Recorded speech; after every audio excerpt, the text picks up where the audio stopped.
మాస్కా దాస్, విశ్వక్ సేన్, చాందిని చౌదరి జంటగా నటించిన గామి సినిమా మహాశివరాత్రి సందర్భంగా మార్చి 8వ తేదీన గ్రాండ్ గా రిలీజ్ అయింది.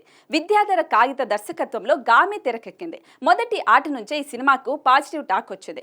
3 రోజుల్లోనే 20 కోట్లు కొల్లగొట్టింది. అయితే కొంతమంది మాత్రం గామికి నెగిటివ్ రేటింగ్ ఇస్తున్నారు. ఈ సినిమా మీద బుక్ మై షోలో నెగిటివ్ రేటింగ్స్ వేయిస్తున్నారంటూ మేకర్స్ అధికారికంగా కూడా తెలిపారు. తాజాగా ఈ నెగిటివ్ రేటింగ్స్ పై విశ్వక్ ఒక పోస్ట్ పెట్టాడు. ప్రియమైన ప్రేక్షకులు మరియు తోటి సినీ ఔత్సాహికులకు గామి విపరీతమైన విజయానికి సహకరించినందుకు ప్రతి ఒక్కరికి నా హృదయపూర్వక కృతజ్ఞతలు తెలుపుతున్నాను. అయితే ఈ సినిమా రేటింగ్ విషయంలో నా దృష్టికి వచ్చిన సమస్య గురించి మాట్లాడాలని అనుకుంటున్నాను. బుక్ మై షో వంటి ప్లాట్ఫామ్ లో చలనచిత్ర ప్రతిష్టపై నిరంతర దాడులు జరుగుతున్నాయని నా దృష్టికి వచ్చింది. కొందరు కావాలనే 10కి 1 రేటింగ్ ఇస్తున్నారు. రకరకాల యాప్స్ ఉపయోగించి ఫేక్ రేటింగ్ ఇవ్వటం వల్ల 9 ఉన్న రేటింగ్ 1కి పడిపోతుంది. మీరు నన్ను ఎన్నిసార్లు కిందకి లాగాలని ప్రయత్నించినా చాలా డేంజర్ గా మళ్ళీ పైకి వస్తాను అంటూ ఇచ్చి పడేశాడు విశ్వక్. అయితే ఈ చర్యలు వెనుకున్న ఉద్దేశాలు లేదా వ్యక్తుల గురించి నాకు తెలియదు. కానీ ఒక మంచి సినిమా విడుదల సమయంలో సపోర్ట్ చేసిన వారికి నా కృతజ్ఞతలు.